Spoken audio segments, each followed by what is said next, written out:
Good afternoon. एक लंबे वक्त के बाद जो है मैं आप सब लोगों के सामने जो है डिकोड एनसीईआरटी विद सादिक जो चैनल है हमारा, उस पे मैं फेस टू फेस आ रहा हूँ। नहीं आने के पीछे जो वजह थी वो असल में पैर में कुछ प्रॉब्लम होने की वजह से, वेरिकोज वेन का प्रॉब्लम है, जिसकी वजह से डॉक्टर ने कहा था कि ज़्यादा नहीं खड़े रहना है, इसलिए मैं आ नहीं पा रहा था। ठीक है। और बाद में जो है शायद फिर मौका ना मिले। आज मेरा दिल चाहा कि आप तमाम दोस्तों से, जो भी इसमें हमारे स्टूडेंट्स हैं या जो भी एस्पेरेंट वगैरह हैं, उससे जो है हम एक बार फिर से जो है फेस टू फेस बात करते हैं। ठीक है। तो आज हम जिस टॉपिक पे बात करना चाह रहे हैं वो असल में एंडोप्लाज्मिक रेटिकुलम है। हम लोगों को पता है कि एक चीज होता है जिसको हम लोग इंडो मेम्ब्रेन सिस्टम कहते हैं। और इंडो मेम्ब्रेन सिस्टम में क्या होता है ना कि जो हमारा जो फंक्शंस होता है ना सेल के अंदर में ऑर्गेनेल्स का, उसके अंदर एक कोऑर्डिनेशन पाया जाता है। तो उस कोऑर्डिनेशन के बेसिस पे क्या होता है, कोऑर्डिनेट का मतलब तो आप समझते हैं, हिंदी में इसको समन्वय कहते हैं। यानी एक एक तरीके से जो है ना उसमें वो रहता है, इंफॉर्मेशन जो होता है। अ, मतलब कोऑर्डिनेट कहते हैं, जैसे कि हम कह रहे हैं कोऑर्डिनेशन में काम कीजिए, यानी एक दूसरे से पूछ करके आगे क्या काम करना है, फिर आगे क्या काम करना है, एक चेन होता है काम करने का। तो वही कोऑर्डिनेट करना होता है। तो यहाँ पे क्या होता है, ये जो हमारा आपको एंडोप्लाज्मिक रेटिकुलम है, गोल्जी बॉडीज है, फिर उसके बाद लाइसोसोम और वैक्यूल जो है, ये सारा का सारा जो है ना एक तरीके से काम करते हैं। किस तरीके से ये करता है, हमारा जो है ना कोऑर्डिनेट करके वर्क करता है, इसलिए हम इसको क्या कहते हैं, इंडो मेम्ब्रेन सिस्टम कहते हैं। इसमें माइटोकॉन्ड्रिया है, हमारा पेरोक्सिसोम है, क्लोरोप्लास्ट है, ये नहीं होता है इंडोप्लाज्म इंडो मेम्ब्रेन सिस्टम, उससे वो एक्सक्लूड होता है। तो शॉर्ट्स में हमने बात की थी एंडोप्लाज्मिक रेटिकुलम के बारे में। उस दिन मैंने आपको बताया था कि मैं इस पर डिटेल आपको एक लेक्चर लूंगा। ये डिटेल लेक्चर जो है आज हम यहाँ पे कवर करेंगे।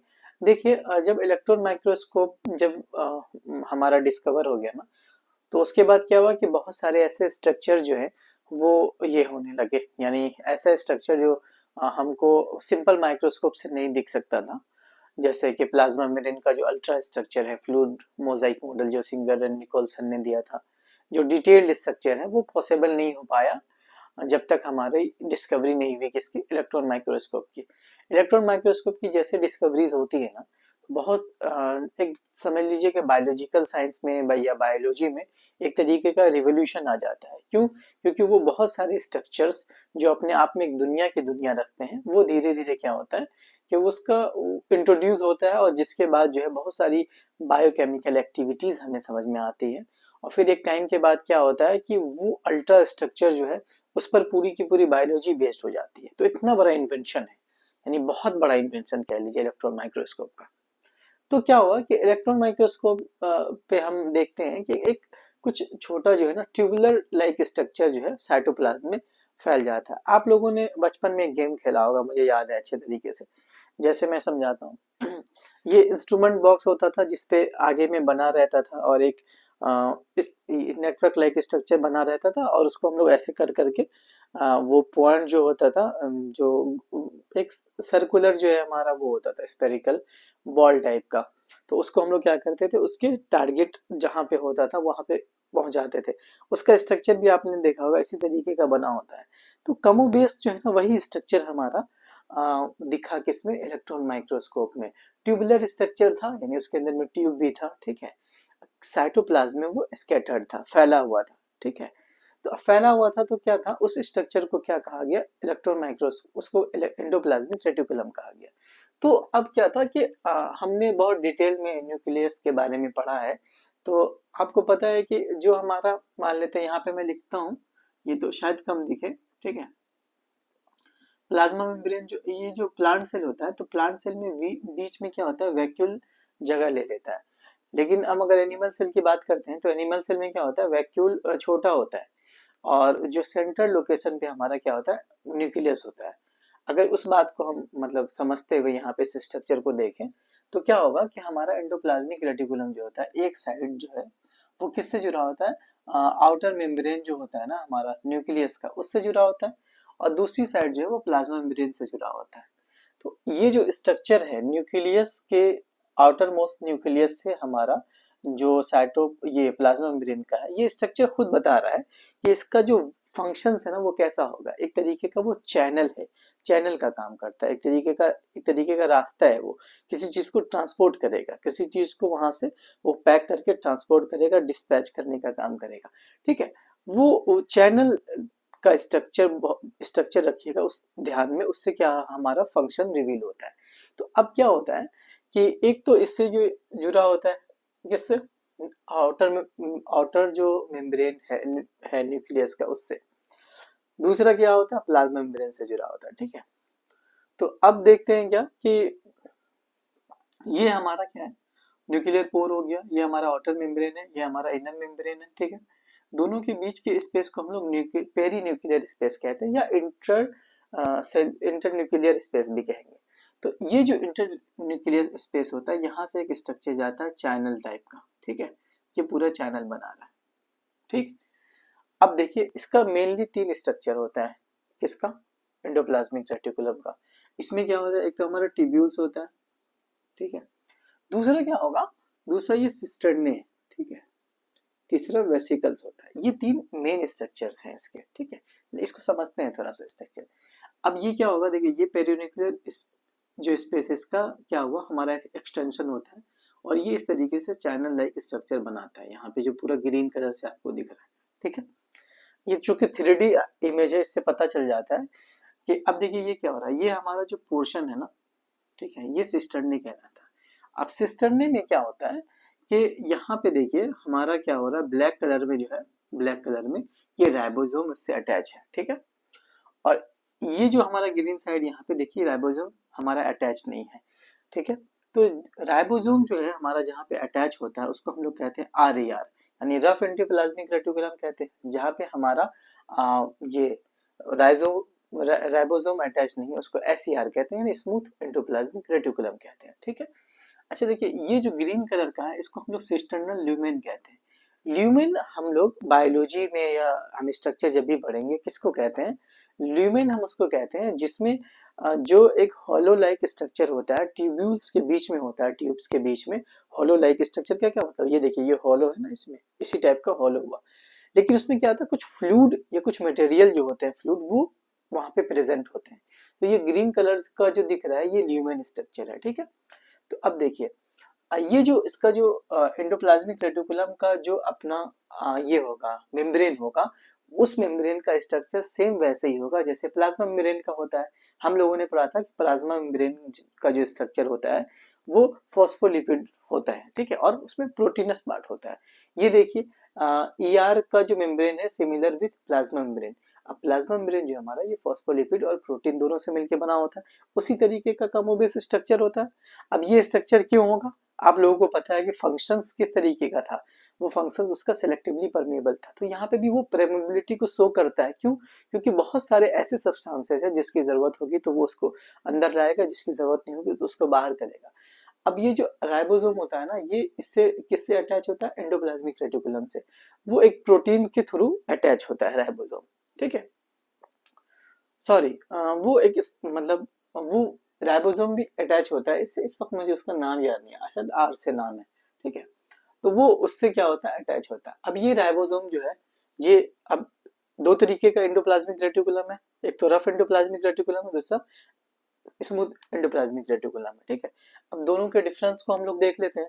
तो रफ एंडोप्लाज्मिक रेटिकुलम जो है अगर इसको हम माइक्रोस्कोप में देखेंगे तो ये कैसा दिखेगा, हमें रफ दिखेगा। स्मूथ एंडोप्लाज्मिक रेटिकुलम जो है इसको हम माइक्रोस्कोप में देखेंगे तो कैसा दिखेगा, वो स्मूथ दिखेगा। क्यों ऐसा होता है, क्योंकि राइबोसोम जो है वो किससे अटैच होता है, राइबोसोम हमारा अटैच होता है रफ एंडोप्लाज्मिक रेटिकुलम से।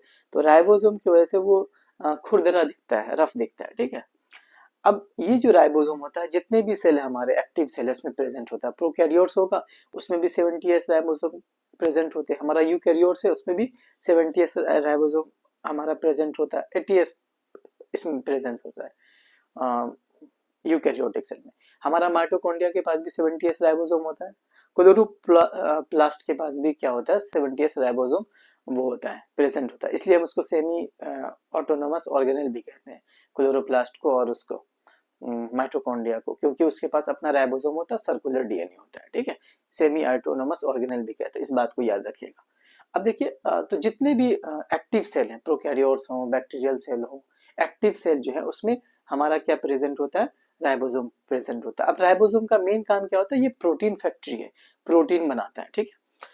अब हमारा जो माइक्रोस्कोप ये जो है यानी एसईआर जो है यानी स्मूथ एंडोप्लाज्मिक रेटिकुलम जो है, इसके पास हमारा वो नहीं होता है, यानी लिपिड, इसके पास प्रोटीन, ये प्रोटीन नहीं बनाता, ये लिपिड बनाता है, फैट मॉलिक्यूल्स बनाता है। अब देखिए ये अगर लिपिड बनाएगा और ये प्रोटीन बनाएगा, तो प्लाज्मा मेम्ब्रेन जो हमने पढ़ा था उसमें क्या होता है, प्रोटीन भी होता है, लिपिड भी होता है, ठीक है। तो अब क्या होता है, ये बहुत सारा प्रोटीन और लिपिड बनाता है, कौन, एंडोप्लाज्मिक रेटिकुलम। अब ये जो बनाता है ना, तो ये हेल्प करता है सेल मेम्ब्रेन को बनाने में, ठीक है। क्योंकि सेल मेम्ब्रेन हमारा किससे बना, प्रोटीन से बना हुआ और लिपिड से बना हुआ है। तो अब हमारा एसईआर क्या बना रहा है, एसईआर हमारा बना रहा है लिपिड, आरईआर क्या बना रहा है, हमारा प्रोटीन बना रहा है। तो ये प्रोटीन और ये जो लिपिड बना रहा है और ये इससे हमारा क्या बनता है, प्लाज्मा मेम्ब्रेन बनता है, यानी सेल मेम्ब्रेन बनता है, उसको हम लोग बायोलॉजिकल मेम्ब्रेन भी कहते हैं। हम लोगों ने इसके बारे में डिटेल से देखा हुआ है, इस चैनल पे वीडियो अपलोडेड है, ठीक है। तो इस प्रोसेस को मेम्ब्रेन बायोजेनेसिस कहते हैं। फिर से रुकिए, मेम्ब्रेन बायोजेनेसिस हम किसको कहते हैं, मेम्ब्रेन बायोजेनेसिस हम कहते हैं जो हमारा लिपिड और प्रोटीन जो बना रहा है, कौन, आरईआर और एसईआर जो हमारा बना रहा है, इस प्रोसेस को हम लोग क्या कहते हैं, इस प्रोसेस को हम लोग मेम्ब्रेन बायोजेनेसिस कहते हैं। यानी किसको बना रहा है, सेल मेम्ब्रेन को बना रहा है, ठीक है। अब बहुत सारा प्रोटीन और बहुत सारा लिपिड बनाएगा, तो कुछ का तो इस्तेमाल हो जाएगा किसमें, मेम्ब्रेन बनाने में।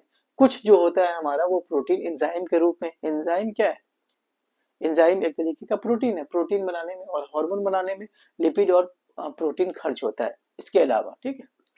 अब ईआर जो है हमारा channel for transport of materials, ER क्या करता है, मैंने पहले भी बताया, इसके स्ट्रक्चर को देखिए। अब देखिए ये जो हमारा राइबोसोम है ना, इस राइबोसोम ने क्या किया, प्रोटीन बना दिया, ठीक है। अब ये प्रोटीन हमारा इसी चैनल के थ्रू कहाँ चला जाएगा, ये जो स्ट्रक्चर दिख रहा है इसके थ्रू हमारा पूरा ऐसे करते करते हमारा, फिर अगर न्यूक्लियस को जरूरत होगी तो न्यूक्लियस में चला जाएगा, ठीक है। तो क्या कह रहा है, channels for the transport of materials protein between various region of the cytoplasm. अब जहां जहां भी हमारा वो प्रोटीन की जरूरत पड़ेगी या हमारे लिपिड की जरूरत पड़ेगी, तो ईआर क्या करेगा, अपने चैनल के स्ट्रक्चर के थ्रू क्या करेगा, उसको पहुंचा देगा।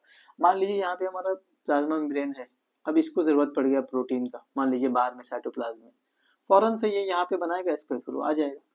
अब मान लेते हैं हमको ये यहाँ ही पे बनाया, इसके थ्रू चला गया, ठीक है, तो इसके थ्रू वहां भी चला जाएगा। अब बिटवीन साइटोप्लाज्म न्यूक्लियस, अब साइटोप्लाज्म और न्यूक्लियस के बीच में जरूरत पड़ेगा तब भी ये चैनल कर सकता है, ठीक है। तो इसका मेन फंक्शंस तो यही होता है, क्योंकि इसका स्ट्रक्चर इसी तरीके का बनाया हुआ है, नेचर ने जबरदस्त तरीके से फंक्शंस के अकॉर्डिंग स्ट्रक्चर भी बनाए हैं। अब देखिए फिर क्या होता है, जो हमारा एसईआर है, स्मूथ एंडोप्लाज्मिक रेटिकुलम जो है, ये क्या करता है, क्रूशियल रोल निभाता है हमारा डिटॉक्सिफिकेशन करने में, पॉइजन और ड्रग्स को डिटॉक्सिफाई करता है, यानी उसके जहर को खत्म करने की कोशिश करता है। कहाँ, ज्यादातर हमारा लीवर सेल जो होता है वर्टिब्रेट्स का, ये हम लोग पढ़ेंगे आगे क्लास में कि वर्टिब्रेट्स क्या होता है, इनवर्टिब्रेट्स क्या होता है। तो इसके बेसिस पे हम वो भी पढ़ेंगे ना, डिफ्रेंशिएट करेंगे इसको, एनिमल किंगडम वगैरह को आगे देखना डाइवर्सिटी में हम लोग को, ठीक है। तो उसमें लिवर सेल को, जो वर्टिब्रेट्स होता है हमारा, उसके जो लिवर सेल होता है, उसके पॉइजन को और उसके ड्रग्स को डिटॉक्सिफाई करने में एसईआर यानी स्मूथ एंडोप्लाज्मिक रेटिकुलम एक बहुत क्रूशियल रोल निभाता है, ठीक है। तो 9th क्लास के अकॉर्डिंग इतनी ही सारी चीजें थी, और आज हमने शॉर्ट्स भी डाला है, शॉर्ट्स पे आप देख सकते हैं इसके बारे में, गोल्जी एपरेटस के बारे में थोड़ा सा डिटेल है। नेक्स्ट क्लास में हम लोग पढ़ेंगे गोल्जी एपरेटस के बारे में, और अगर मुमकिन हुआ तो मैं इसी तरीके से पढ़ा दूंगा। मैंने यहाँ पे डायग्राम और सारी चीज़ों को राइटअप इसलिए लिख दिया है क्योंकि उसको फिर एक्सप्लेन करने में आसानी हो जाती है, और वो नीचे और ऊपर का टाइम नहीं होता है। जब मैं बैठ के बनाऊंगा तो उसको अच्छे तरीके से कर देंगे। तो अब देखिए ये आज हमने पढ़ा कि इलेक्ट्रॉन माइक्रोस्कोप जब आया तो उसके बाद क्या हुआ, ये पॉसिबल हो पाया, जो अल्ट्रा डिटेल्ड स्ट्रक्चर है, टीनी स्ट्रक्चर जो भी है सेल के अंदर का, उसके स्टडी हमारे लिए पॉसिबल हो पाई। तो इसी स्टडी के बिहाफ पे एक स्टडी हमारी देखी गई, एक स्ट्रक्चर देखा गया कि जो हमारा ट्यूबुलर स्ट्रक्चर जो साइटोप्लाज्म में स्कैटर्ड था, पूरा फैला हुआ था, वो जिसको हम लोग ईआर कहते हैं, एंडोप्लाज्मिक रेटिकुलम कहते हैं, तो वो जो है ना हमारा आपको एक नजर आया किसके अंदर में, सेल के अंदर में आया। अब ये एक साइड जो है न्यूक्लियस से अटैच था, दूसरी साइड साइटोप्लाज्म से अटैच था, ठीक है। और इसका जो मेम्ब्रेन का स्ट्रक्चर है वो सिमिलर है किसके थ्रू, किसके वो वो सिमिलर है हमारा प्लाज्मा मेम्ब्रेन के अकॉर्डिंग है, ठीक है। उसका मेम्ब्रेन जैसे प्लाज्मा मेम्ब्रेन का हमारा इससे था, वो मेम्ब्रेन और इसका प्रोटीन और लिपिड का बना था, उसी तरीके से एंडोप्लाज्मिक रेटिकुलम का जो मेम्ब्रेन है वो भी प्रोटीन और लिपिड्स का बना होता है। अगर हम ईआर की बात करें, इसको दो हिस्सों में हम बांट सकते हैं, on the basis of presence और एब्सेंस ऑफ द राइबोसोम। अगर राइबोसोम प्रेजेंट होगा तो उसको हम लोग आरईआर यानी रफ एंडोप्लाज्मिक रेटिकुलम कहेंगे, और अगर हमारा ये राइबोसोम एब्सेंट होगा तो उसको हम लोग कहेंगे एसईआर यानी स्मूथ एंडोप्लाज्मिक रेटिकुलम। अब रफ एंडोप्लाज्मिक रेटिकुलम वो प्रोटीन सिंथेसिस में काम करता है, और हमारा एंडोप्लाज्मिक रेटिकुलम एसईआर जो है हमारा स्मूथ एंडोप्लाज्मिक रेटिकुलम, वो हमारा किस में काम करता है, वो हमारा काम करता है लिपिड के सिंथेसिस में, ठीक है। अब जिस भी इसमें राइबोसोम प्रेजेंट होगा एक्टिव सेल में, यानी जिस भी सेल में प्रेजेंट होगा वो एक्टिव सेल होगा। ये एक्टिव सेल हम उसको कहेंगे जिसमें हमारा क्या प्रेजेंट है, हमारा राइबोसोम प्रेजेंट है, ठीक है। अब क्या होता है कि राइबोसोम हमारा आरईआर क्या बना दिया, प्रोटीन बना दिया, और हमारा एसईआर क्या बना दिया, लिपिड बना दिया। अब प्रोटीन और लिपिड मेन कॉन्स्टिट्यूएंट है किसका, हमारा प्लाज्मा मेम्ब्रेन का या सेल मेम्ब्रेन का। तो इस प्रोसेस को हम लोग क्या कहेंगे, बायोजेनेसिस कहेंगे। लेकिन प्रोटीन और लिपिड जो है सिर्फ इतना ही नहीं बनाता है, इसके अलावा भी बनाता है। अब वो जो बनाता है वो हमारा कुछ एंजाइम होता है, कुछ हमारा क्या किसमें यूज हो जाता है, हार्मोन बनाने में यूज होता है। और अब ये हमारा ईआर क्या करता है, ईआर ट्रांसपोर्ट करता है किसको, चैनल्स के थ्रू किसको करता है, स्पेशली प्रोटीन को करता है, लिपिड को भी करेगा, ठीक है। एक जगह से दूसरी जगह पे पहुंचाता है, ठीक है। अब यहाँ से जैसे उस न्यूक्लियस को जरूरत है वहां पहुंचा दिया, साइटोप्लाज्म को पहुंचा देता है, ठीक है। अब क्या होता है, एसईआर हमारा एक रोल, इसका एक इम्पोर्टेंट रोल है जो एनसीईआरटी में दिया हुआ है, कि वो क्या करता है, डिटॉक्सिफाई करता है किसको, पॉइजन को और ड्रग्स को, ठीक है। एग्जाम्पल क्या है, जो हमारा लीवर सेल है वर्टिब्रेट्स का, उसमें भी वो क्या करता है, उसको भी डिटॉक्सिफाई करने की कोशिश करता है। तो ये हमारा स्ट्रक्चर जो है मैंने डायग्राम बनाया है, ठीक है। उम्मीद है कि मुझे लग रहा है कि अच्छा ही लगेगा, ठीक है। तो ये पूरा स्ट्रक्चर एंडोप्लाज्मिक रेटिकुलम का हो गया था, कंप्लीट है ये आज। एनसीईआरटी जो 9th है हमारा, उसके बेस पे मैंने पढ़ा है, कोई चीज़ इसमें छूटा नहीं है। देखिए मैं एक बात और कहना चाह रहा था, ये कि अब चैनल को ज़रूरत ये है कि अब इसको जो है ना, आप लोग जो भी स्टूडेंट देख रहे हैं, मैं उससे बहुत गुजारिश करता हूँ कि वो इसको वो करें, शेयर करने की कोशिश करें। क्लासेस लेट आती हैं, कुछ मजबूरियाँ होती हैं, उसके लिए हमेशा माजरत है। सेटअप भी अब कुछ बेहतर हुआ है पहले से, तो आप लोग इसको अच्छे से देखिए, रिवीजन कीजिए, और कोई डाउट हो तो कमेंट्स में आप क्वेश्चन पूछ सकते हैं। मैं कभी मुमकिन हुआ तो लाइव क्लास में भी जो है उसको बताने की कोशिश करूँगा। और उसके बाद एनसीईआरटी पढ़िए लाइन बाय लाइन। मैंने इसके अंदर में जो प्लाज्मा मेम्ब्रेन के बारे में बहुत डिटेल से पढ़ाया है, डिफ्यूजन क्या होता है, ऑस्मोसिस क्या होता है, इसके बारे में बहुत डिटेल से हमने बात की है, न्यूक्लियस के बारे में बहुत डिटेल से बात की है। जहाँ मुझे लगता है एकदम डिटेल की ज़रूरत है, एक-एक बात को समझाने की ज़रूरत है, जो कंसेप्चुअल क्लैरिटी की बात है, मैंने वहाँ कहीं कमी नहीं की है। अगर आप ऑस्मोसिस को समझना चाहें, अगर आप डिफ्यूज़न को समझना चाहें, तो आप देखिए बहुत बेहतरीन तरीके से उसमें है, ठीक है। तो आप क्लासेस को देखिए, इसको शेयर करने की कोशिश कीजिए। डिकोड एनसीईआरटी विद सादिक में आप तमाम लोगों का बहुत-बहुत शुक्रिया, इतना पेशेंसली आप लोग इसको देखते हैं और आप सपोर्ट भी करते हैं, ठीक है। एक दिन ज़रूर आएगा कि हम लोग बहुत आगे जाएँगे, तमाम जितने सब्सक्राइबर हैं सब हमारी फैमिली की तरह है। तो हम लोग क्या करते हैं, इसको आज की क्लास को यहीं पे ख़त्म करते हैं। नेक्स्ट क्लास में गोल्जी apparatus के बारे में डिटेल से पढ़ेंगे। Thank you so much.